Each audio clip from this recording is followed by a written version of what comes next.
আসসালামু আলাইকুম। আশা করছি সবাই ভালো আছেন। আলহামদুলিল্লাহ আমরা সবাই ভালো আছি। বলেছিলাম বাসায় নতুন ব্লেন্ডার এবং টেলিভিশন আনা হয়েছে। তো এই যে নতুন ব্লেন্ডার আনা হয়েছে সেটা দিয়ে আজকে ১ম কাজ করব। কাজ করব বলতে হচ্ছে মামুন যেহেতু কাঁচা আম বের হয়ে গিয়েছে আর বাসায় আচার বানাবে না তা তো আর হয় না। তো এবার মামুনি যেহেতু শরীরটা বেশি একটা ভালো নেই তো বেশি আচার বানাবে না। একদমই সামান্য করে বানাবে। তো এই যে এখানে হচ্ছে গিয়ে আচারের জন্য তো অনেক ধরনের মসলা লাগে।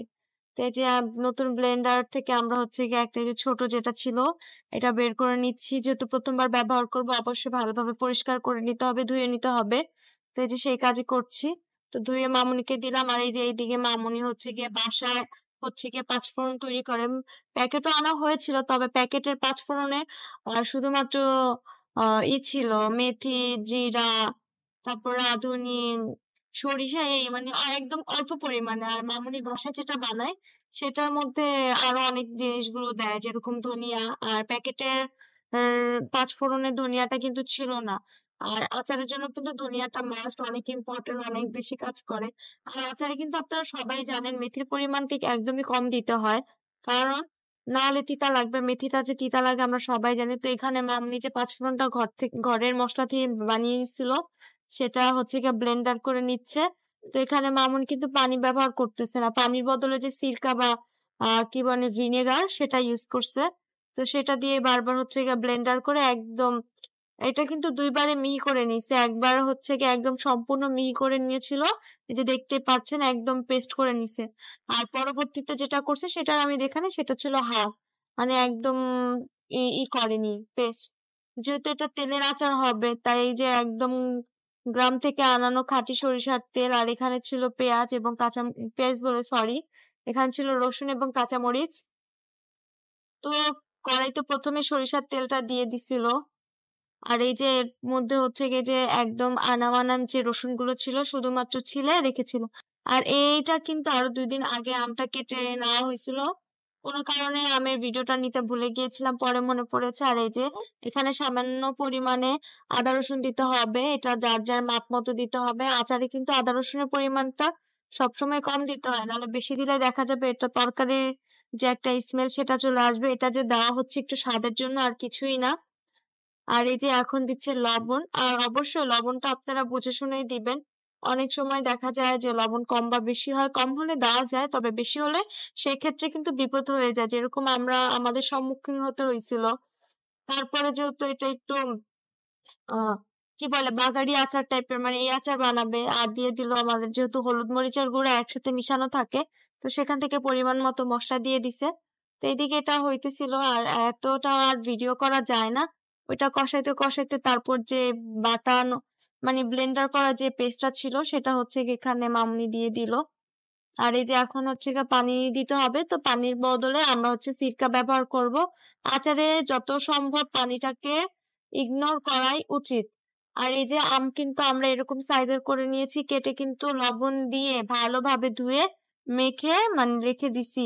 যেন এটা কিসের জন্য রাখি সেটা আমি সঠিক জানি না, মামুনি এটা করে রাখে, অনেকেই হয়তো করে রাখে। এখানে কিন্তু ২ ধরনের আচার বানানো হয়েছে।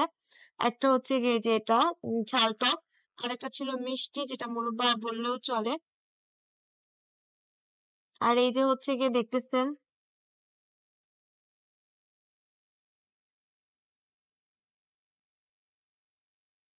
আপনাদের সবাইকে একটা রিকোয়েস্ট করব যে যারা যারা আমাদের ভিডিওটা দেখেন তারা অবশ্যই আমাদের ইউটিউব চ্যানেলটাকে সাবস্ক্রাইব করে আমাদের সাথে থাকবে, এবং যারা যারা আমাদের ফেসবুক থেকে আমাদের ভিডিওটা দেখে থাকেন অবশ্যই লাইক দিয়ে আমাদের পাশে থাকবেন।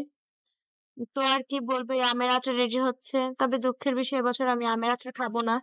এই কারণে মামুনিও বেশি আগ্রহ করে বানাচ্ছে না। একমাত্র আপনাদের ভাইয়া হচ্ছে গিয়ে আচার খায়। আর এটা কিন্তু যে কোনো খিচুড়ি, বোয়া বা মানে মানে ভাতের সাথেও এটা খাওয়া যায়, খুব ভালো লাগে। তারপরে এই যে আনাম যে কাঁচামরিচ সেই মরিচগুলো দিয়ে দিচ্ছে। এখানে কিন্তু আমরা আরো মরিচ দিতাম তবে দেয়নি হচ্ছে গিয়ে কোনো কারণে, তবে আচারের মরিচটা হয় কি খুব মজা লাগে। আর এই যে হচ্ছে গিয়ে সামান্য পরিমাণে হচ্ছে চিনি দিয়ে দিতেছে। আর যেহেতু আমাদের আচারে একটু লবণ বেশি হয়ে গিয়েছিল, পরবর্তীতে দেখা গিয়েছে এর মধ্যে পরে আরো আম অ্যাড করতে হয়েছে। আর আর হচ্ছে গিয়ে তেঁতুলও দেওয়া হয়েছে, সেটার ভিডিও করিনি। এটা কিন্তু প্রায় প্রায় 1 সপ্তাহের মতো এটাকে হচ্ছে গিয়ে চুলার আঁচ কমিয়ে রেখে তারপরে রান্না করতে হয়েছে। আর এই যে হচ্ছে গিয়ে মিষ্টি মোরব্বাটা চিনি দিয়ে যেটা করেছে, এটা মাত্র এটার প্রসেসও চলতেছে। উম আর এই যে 1 সপ্তাহ পরের ভিডিও হচ্ছে এটা। এই যে দেখেন আচারের একদম ফাইনাল লুক, তেল কিন্তু জড়ো ছিল। আর এই যে মোরব্বাটা, আর মামুনি প্রথমে হচ্ছে গিয়ে মোরব্বাটা হচ্ছে ভরে নিচ্ছে। আর আমরা কিন্তু সবসময় কাঁচের বয়মে আচার, মোরব্বা বা এইসব জিনিসগুলো রাখার চেষ্টা করি, কারণ এইসব জিনিসগুলো কাঁচের বয়মে রাখলে কিন্তু খুবই ভালো থাকে। আর আমাদের ছোট বয়মগুলো খালি ছিল না, সেগুলোর মধ্যে এক একটা জিনিসপত্র রাখা ছিল, তাই মামুনি বড়টার ভিতরে রেখেছে। আবার অনেকে ভাববেন যে এতটুকুর জন্য এত বড় একটা বয়ম নেওয়া হলো কেন। এই আর এই যে এইদিকে হচ্ছে যে টক আচারটা হচ্ছে গিয়ে মামুনি ভরে নিতেছে, যে দেখতেই পাচ্ছেন তেঁতুল। পরবর্তীতে এটা তেঁতুল ব্যবহার করার ফলে এবং আম অ্যাড করার ফলে লবণটা কিন্তু একদম সমান সমান হয়ে গিয়েছিল। আর এটা কিন্তু আমরা একদম গালাও ফেলিনি, আচারটা আবার একদম আনাম রাখা হয়নি, সবকিছু মিলে মিশে। আমাদের ভিডিওটা কেমন লাগলো সবাই লাইক করবেন, কমেন্ট করবেন এবং শেয়ার করে আমাদের সাথে থাকবেন। তো আজকের মতো ভিডিওটা হচ্ছে এখানে শেষ করব। সবাই ভালো থাকবেন, সুস্থ থাকবেন। আল্লাহ হাফেজ।